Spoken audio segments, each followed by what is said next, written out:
In 2011, 40% of homicides in Caracas stemmed from robberies. The 2009 National Survey of Victimization and Perception of Public Safety found that 70% of all major crime incidents in Caracas were armed robberies, 40% of which involved cell phones that were resold on the Venezuelan black market. According to the Venezuelan non-governmental organization Pravia, unlike other NGOs, the Venezuelan government excludes homicide data that includes fighting or police-related deaths in its murder rate statistics. Pravia figures provided in the UN's 2014 Global Homicide Book put Venezuela's homicide rate at 53.7 murders per 100,000 inhabitants in 2012, closer to the Venezuelan government's 2012 estimate, but still the second highest peacetime murder rate in the world after Honduras, estimated at 90.4. Gun control measures implemented by the Chavez administration in its late term appear to have had little effect on violence levels. Street crime and kidnapping also rose dramatically during the Chavez administration. Another problem is the notoriously brutal prison system, with many facilities run by criminal bosses known as brains. Despite the creation of a prison ministry in 2011 and promises of reform, the problems continue. The Venezuela prison system is also one of the most violent in the world, with 6,472 murders registered between 1999 when Chavez took office and 2014. 74 in the first half of 2015. The Venezuelan Prison Observatory, Observatorio Venezolano de Prisiones OVP, counted 109 dead and 16,417 injured.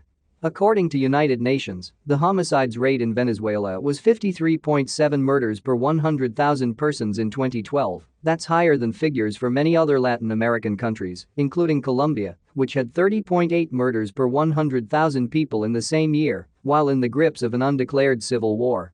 In 2012, the socialist-dominated Venezuelan National Assembly enacted the Control of Arms, Munitions and Disarmament Law. The bill's stated objective was to disarm all citizens. The new law prohibited all gun sales, except to government entities.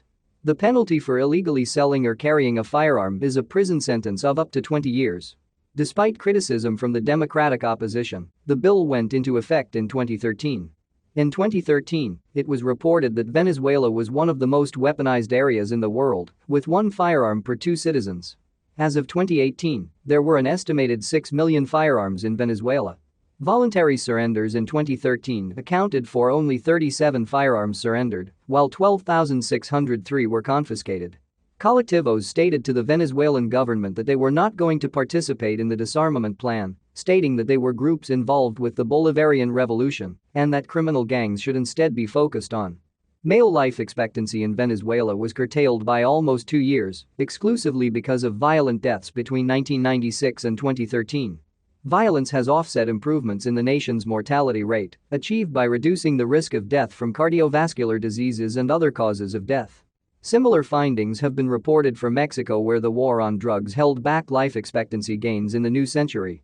El País reported in 2014 that Chavez had years earlier assigned colectivos to be the armed wing of the Bolivarian Revolution for the Venezuelan government, giving them weapons, communication systems, motorcycles and surveillance equipment to exercise control in the hills of Caracas, where police are forbidden entry. In 2006, they received arms and funding from the state when they were brought under the government's community councils. Chavez eliminated the Metropolitan Police in 2011, turning security over to the colectivos in some Caracas barrios. Some weapons given to the groups include assault rifles, submachine guns and grenades. Following Chavez's death in early March 2013, President Nicolas Maduro was elected in April. The new president promised to make security a primary focus of his administration.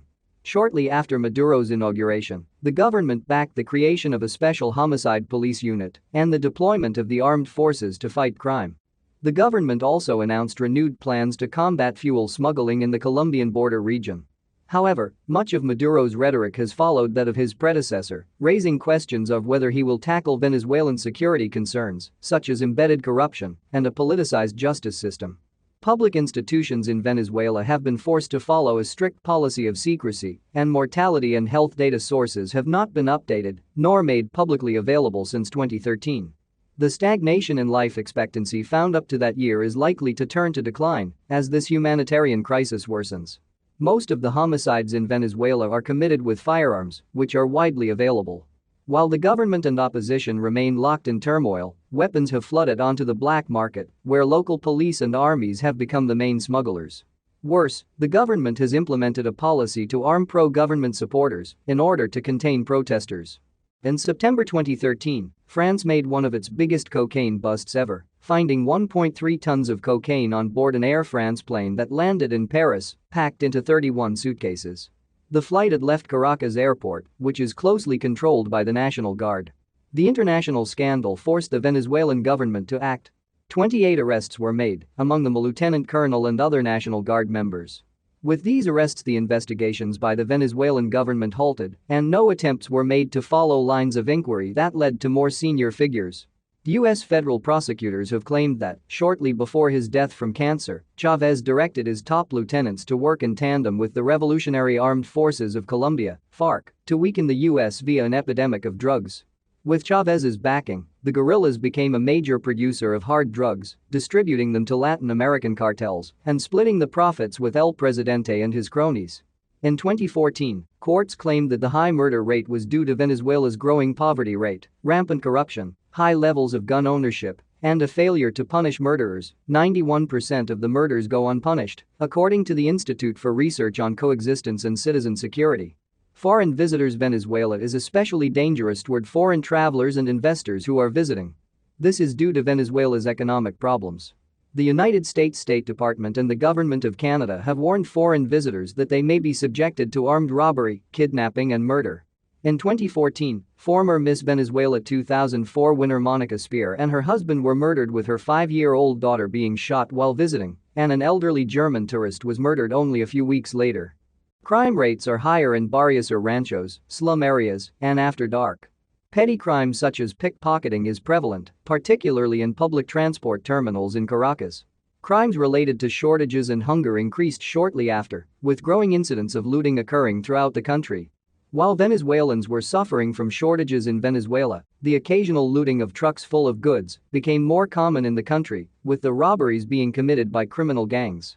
Originally, looters would wait for trucks to crash and loot the scene, though recently trucks have been attacked instead. In one incident involving a crashed truck, hundreds of men, women and children looted the vehicle. In 2015, Maduro launched a new joint police security initiative known as Operation Liberation and Protection of the People, Operation de Liberación y Protección del Pueblo OLP, which has been tied to massacres, extrajudicial killings, collusion with organized crime groups, and human rights abuses including torture and illegal detainment. In a country where virtually all crimes go unpunished and money is worth less than the paper it is printed on, crime becomes a viable solution to hunger.